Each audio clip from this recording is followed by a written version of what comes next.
From Midland, Odessa, and Big Spring, we're Basin trusted, Basin proud. This is Local 2 News Good Day in HD. Expect clear skies today, but we should see some winter weather in the coming days. That's in weather coming up. Also, we're all in one sport that we all love, so we might as well just come together and show support. This sentiment shared by hundreds of cheerleaders across the state. How Friday night's game will be filled with honorary Braves. And support surrounds the Iran community from the streets to social media. This morning, how the contributions continue. Then, as President-elect Donald Trump works to fill his cabinet, will Texans still have a chance to be a part of a Trump administration? We have the latest in the search coming up. Good morning and welcome into Good Day. I'm Rebecca Jeffrey. Thanks for joining us this morning. Today is Tuesday, December 6th, 2016. We begin this morning continuing our coverage of the Iran bus tragedy. Support now spanning across city, county, even state lines. Cheerleading coaches and community members working to bring as many people together as possible to join the Iran cheerleaders at their playoff game Friday in Abilene. Midland High's varsity cheer team, just one of many squads calling impromptu practices to get ready for the big night. Local 2's Don Logg spoke with the team, who say they're more than happy to take the time to do it, and all on their own dime.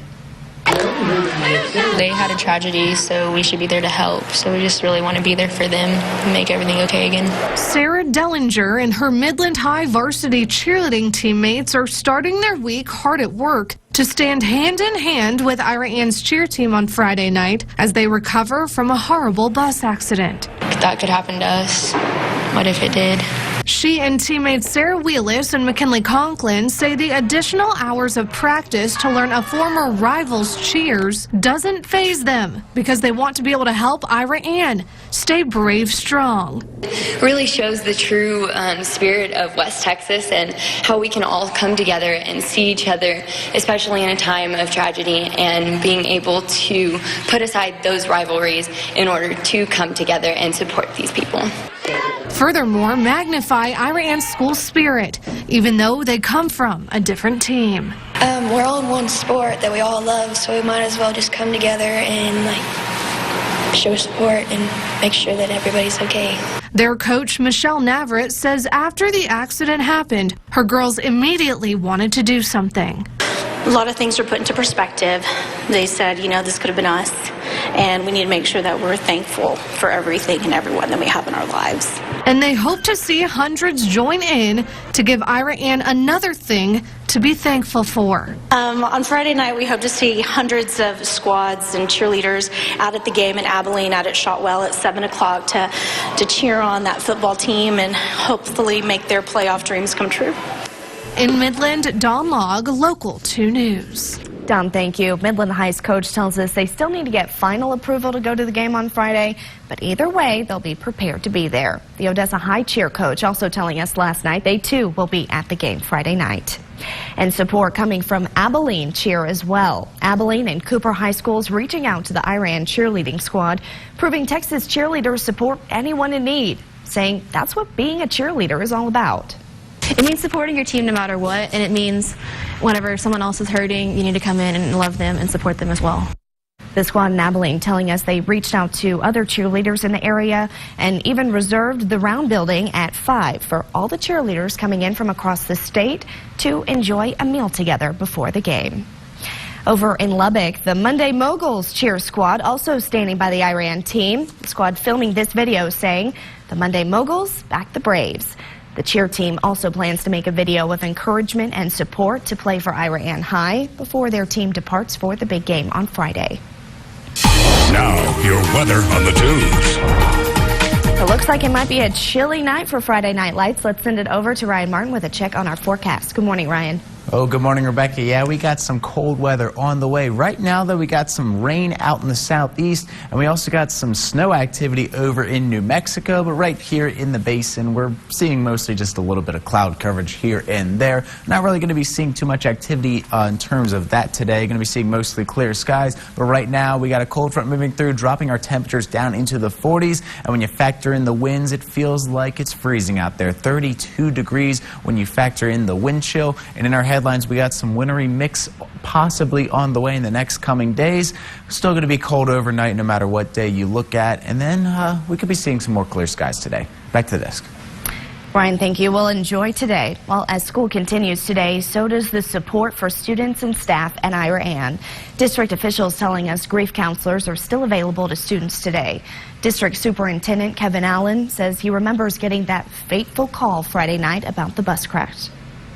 You know, I was probably 20 minutes ahead of them going down the road, and I get a phone call, hey, they've been in a wreck. I don't know if it's bad or not. And then I get another phone call that it's bad, and then, you know, and I start trying to get information, and I'm still going down the road. Allen says this is the toughest thing he's ever handled as a superintendent. The district has never had a multiple-person tragedy such as this. Meanwhile, here's a look at two of the Iran cheerleaders who are recovering at the hospital at University Medical Center in Lubbock. After the crash, Kiara Hodges and Katie Kent were transported in critical condition. But now they are on their feet and smiling as they make their way to recovery. Now, not pictured is cheer sponsor Christina Garlick. She's also in satisfactory condition at the hospital. Garlick was driving the bus at the time of the accident. Her sister and cheer sponsor Liz Pope died in the crash. And more community support seen down Highway 349. That's the road that runs right through the middle of town in Ira Ann. The streets scattered with signs of support for the cheerleaders in the bus crash Friday night.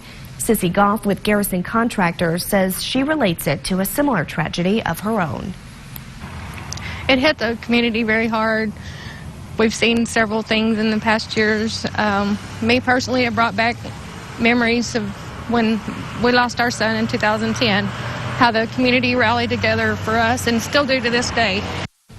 We're told Goff also put up signs along the highway from the Braves' homecoming game earlier this year. Moving to your crime watch now, Odessa police on the hunt for one driver this morning after they say a hit and run left two injured over the weekend.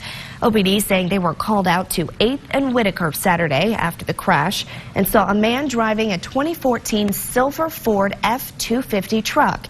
It hit a vehicle and drove away. The driver and passenger of the car that was hit were taken to the hospital with non-life-threatening injuries. Anyone who recognizes the man up on your screen is asked to call OPD. And staying in Odessa, 7 vehicle tires slashed, causing more than $3,100 in damage. Odessa police say the slashings happening here on the 300 block of Douglas sometime Sunday morning. We're told 7 vehicles total were hit, with all having at least one tire punctured, with others having 2 or more. OPD says the case is still under investigation, and it's unknown why this happened. We do believe this was an isolated incident. We didn't have any other reports anywhere else in reference to this, but thought for whatever reason this suspect targeted this particular street. Now, if you had your tires slashed or have any information on who may have done it, you're asked to contact Odessa police. Moving to Presidio, more than 180 pounds of marijuana seized by U.S. Customs and Border Protection agents over the weekend. We're told agents found the pot after stopping 2 vehicles entering the Presidio port. Now, according to a release, a canine alerted agents who found more than 100 bundles in the first car and 43 more hidden in a stereo speaker of a second car. Both drivers were turned over to U.S. Customs and Immigration. Local to your local election headquarters, and one state senator planning to file a new bill to expand the usage of medical marijuana here in Texas. Senator Jose Menendez of San Antonio hoping his proposed bill will allow patients with chronic medical conditions to receive medical marijuana from physicians. He says the bill will help everyone from the grandmother suffering from cancer to the veteran coping with PTSD. Menendez filed a similar bill in the last legislative session. Meanwhile, New York's mayor apparently believes it'll cost $35 million to protect President-elect Donald Trump. A source tells CNN that Mayor Bill de Blasio plans to ask Congress and Trump for the money to cover the cost of protecting him until his inauguration.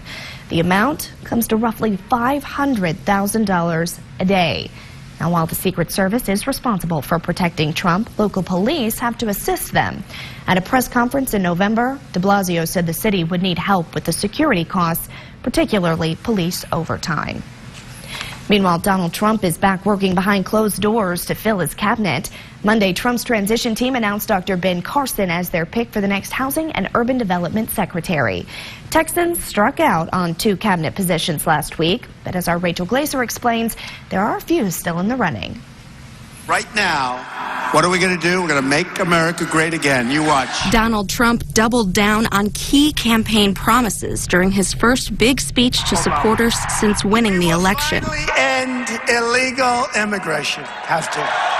We will construct a great wall at the border. A Texan could help Trump fulfill those promises. Months ago. U.S. Representative Michael McCaul is rumored to be on the short list for Homeland Security Secretary. The current chairman of the House Homeland Security Committee, McCaul does face some resistance. Critics, citing McCaul's congressional record, argue the Austin-based Republican is not tough enough on immigration. Trump probably will not care whether or not his record has been soft on immigration as long as he's going to adhere to what Trump wants to do. The revolving door of meetings and job interviews at Trump Tower has left some Texans out in the cold. The president-elect passed on U.S. Representative Jeb Hensarling of Dallas for Treasury Secretary and former Texas Governor Rick Perry for Commerce Secretary. Governor Perry will probably wind up with some sort of position in the Trump administration. It just may not be a marquee position. Political consultant David Butts says even if Texans don't take top spots in the Trump administration, Texas will be represented. Texas Republicans are in position to play a big role shaping policies in Congress.